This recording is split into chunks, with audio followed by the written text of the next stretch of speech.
Have you ever been in a conversation with somebody about spirituality and they started talking about connecting with your higher self and you just felt your eyes roll back in your head? Yeah, me too. And here's the thing. I use spiritual hypnosis to help people access exactly that state. But the language around it has become so mystical, so woo-woo, that it actually gets in the way of what's really happening. Today, I want to take all the mysticism out of this concept and show you what your higher self actually is. And, spoiler alert, you've been using it your whole life. You just didn't call it that. I'm Martin Pavian, and this is the Martin Pavian Podcast. Quick note before we dive in. Nothing I share here is medical advice or the substitute for working with qualified professionals. If you're dealing with serious mental health concerns, please speak with your doctor or a licensed therapist. What I'm offering here are insights from my work as a hypnotherapist, a spiritual hypnotist, and as a coach, meant to complement professional care, not replace it. Let's get started. So let me tell you what keeps happening in my practice. I'll do a spiritual hypnosis session with a client. We'll go really deep and we'll access what spiritual hypnosis practitioners call the higher self. And the client will receive some profound insight about their life. Something about why they're stuck, what they need to do next, what's been holding them back. And here's what I notice every single time. They're not surprised. I mean, they might be emotional, they might cry, they might feel relief, but they're not shocked by the information that comes through. It's like they already knew it. They just needed permission to believe it. So I started asking myself, what if there is no higher about this at all? What if we're just accessing something that's already there? Now, before I go any further, let me be really clear about something. I'm a spiritual hypnotist, so I do some of the woo-woo stuff. I facilitate past life regressions. I help clients connect with loved ones who've passed over. I've seen mind-body healing happen in sessions that absolutely defies conventional medical explanations. I have had clients receive evidential information about past lives that they couldn't have known consciously. So I'm not saying spiritual experiences aren't real. I'm not dismissing the profound, the mystical, or the unexplainable. What I am saying, though, is when it comes to that specific term, higher self, and the wisdom that comes through in sessions, in my experience, that's usually something different. That's usually them accessing something they already know. The past life memories, the messages from loved one, the spontaneous physical healings, those feel different. There's a quality to those experiences, a sense of otherness, of information coming from outside that's distinct from what's happening when someone's higher self tells them that their marriage is over or they need to leave their job. So let's talk about what I think higher self actually is, while acknowledging it's not the only thing happening in spiritual hypnosis work. When we use the term higher self in spiritual context, we're implying there's some elevated, separate part of you that knows better than regular you. Some wise being sitting on a cloud inside your mind, waiting to drop wisdom when you meditate hard enough. But that's not what I see in practice, at least not with the higher self guidance. What I see are people accessing their intuition, their deep knowing, the part of them that's been paying attention to patterns their conscious mind has been too busy or too afraid to acknowledge. Think about it this way. Your conscious mind, the part of you that's listening to me right now, it can only hold about 7 pieces of information at once. That's it, 7 things. And that's why phone numbers, for example, are 7 digits, or why we chunk information into lists of maybe 7 or less. But your unconscious mind, that's processing millions of bits of information every second. It's noticing body language. It's tracking patterns. It's remembering every conversation you've ever had, every lesson you've learned, every time something didn't feel right but you ignored it. So here's what I think higher self really is, at least most of the time. It's your accumulated wisdom. It's your intuition. It's the part of you that's been keeping score the whole time, even when you weren't consciously paying attention. And when we do deep hypnosis work and people connect with their higher self, what's actually happening is we're quietening the conscious mind enough that this deep knowledge can finally speak up. There's nothing especially mystical about it. It's just you. The you that's been watching. The you that already knows. Now, does that mean there's no room for genuine spiritual experiences? Absolutely not.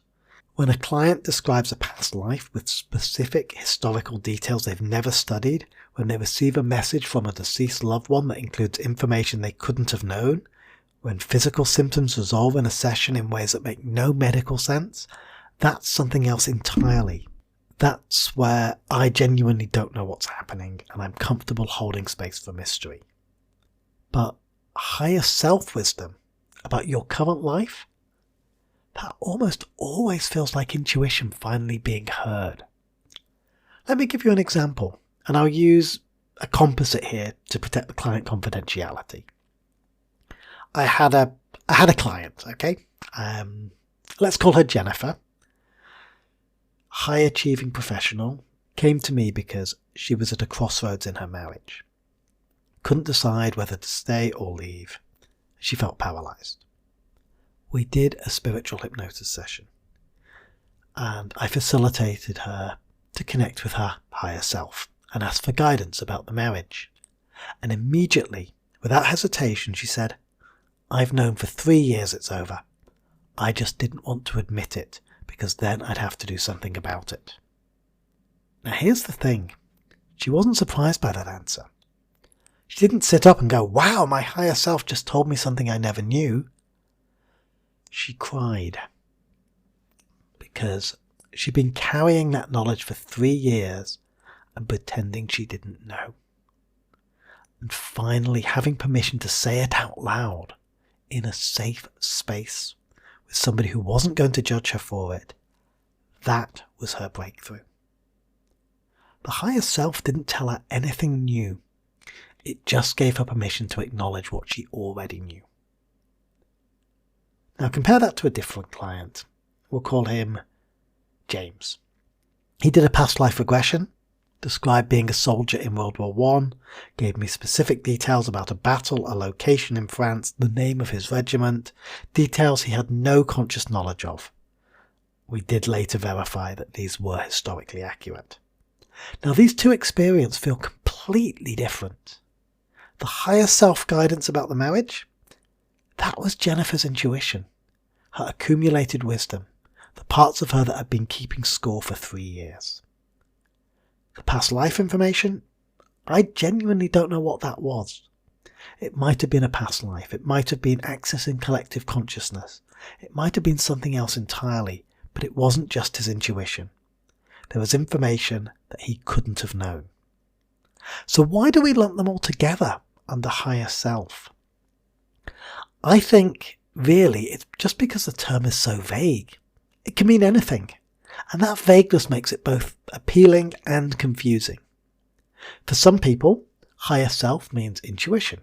For others, it means soul. For others, it's God, or source consciousness, or the collective unconscious. Everyone's using the same words to describe completely different experiences. And here's my concern. When we use mystical language for something as practical as intuition, we make it less accessible to people who actually need it the most. The logical Liams of this world who roll their eyes at spiritual jargon, but would absolutely benefit from learning to trust their gut. But when we use the same mystical language for genuinely unexplainable spiritual experiences, that's appropriate because we don't have better words for those experiences. They are mysterious. So here's what I want you to take away from this. If you've been ignoring your intuition because you don't connect with spiritual language, good news. You don't need to meditate for 10 years or burn sage to access your deeper knowing. You just need to get quiet enough to hear it. And if you've been curious about spiritual hypnosis but worried it's all woo-woo nonsense, also good news. Some of it is intuition dressed up in mystical language, but some of it genuinely is unexplainable, profound, and potentially transformative. You don't have to believe in past lives to benefit from exploring your unconscious mind, but you might be surprised by what shows up when you do. Your intuition isn't mystical, it's intelligent. It's your unconscious mind doing pattern recognition faster than your conscious mind can keep up. It's noticing micro-expressions on someone's face that tells you they're lying. It's remembering every time you ignored a red flag and it turned out badly. It's connecting dots across years of experience that you don't consciously remember collecting. That's not woo-woo. That's survival instinct. That's evolutionary advantage. That's your brain doing exactly what it's designed to do. And the reason clients aren't surprised by higher self-wisdom? Because at some level they already knew. They just needed someone to create enough safe space for them to finally admit it. Let me give you 3 practical ways to access your intuition without hypnosis. 1. Get quiet. And I mean actually quiet. Not scrolling your phone whilst listening to a podcast. Not relaxing with Netflix. I actually mean sit in silence and let your mind wander. Give that deeper knowing space to surface. Most people are so terrified of their own thoughts that they fill every second with noise or activities. Stop doing that. 2. Journal without editing. Free write for 10 minutes without your pen leaving the paper. Don't worry about grammar or making sense. Just let whatever wants to come out, and you'll be amazed what shows up when you stop controlling it. Here's the funny thing about this one. I actually paid £300 to learn this exact practice years ago, but it was packaged not as free writing but as automatic writing, very mystical, very spiritual. And the course told me I needed to start every session by reciting a prayer to open the channel to divine guidance. Just recently though, in my ICF coaching training, it was exactly the same exercise, literally the exact same thing, except they just called it free writing. They said, don't lift your pen for 10 minutes. There's no prayer. There's no ritual, no divine channel. Just write without thinking. The same practice, but £300 difference in the packaging. So, if you've been saving up your money to try automatic writing because you think you need special spiritual preparation, you don't. Just grab a pen, let it flow. That's it. That's the whole technique. I've just saved you £300. You're welcome. And 3, pay attention to your body. Your gut feeling isn't a metaphor. When something feels wrong, your body knows before your mind does. Tight chest, clenched jaw, a knot in your stomach. That's not anxiety, that's information. Learn to listen to it. So, maybe the question isn't, is my higher self real? Maybe the question is, am I ready to listen to what I already know? Let's wrap things up. I know this might be a controversial take in spiritual circles, and I want to be clear, I'm not dismissing spiritual experiences. In fact, I make a living from it. I facilitate them daily. Past lives, messages from loved ones, unexplained healings. I've seen it all, and I hold space for mystery. But I also think we do people a huge disservice when we use mystical language for something as practical and accessible as intuition. If you're someone who's been put off by spiritual jargon, but you still feel like there's something there worth exploring, you're right. There is. And you don't need crystals or chakras or cosmic consciousness to access it. You just need to get quiet enough to hear what you already know. And if you're someone who is drawn to the deeper spiritual work, past lives, soul healing, connecting with something greater than yourself, that's available too. Both things can be true. If this resonated with you, subscribe to the podcast. New episodes drop twice a week. I genuinely love to hear your thoughts on this. What's your relationship with intuition or with spirituality?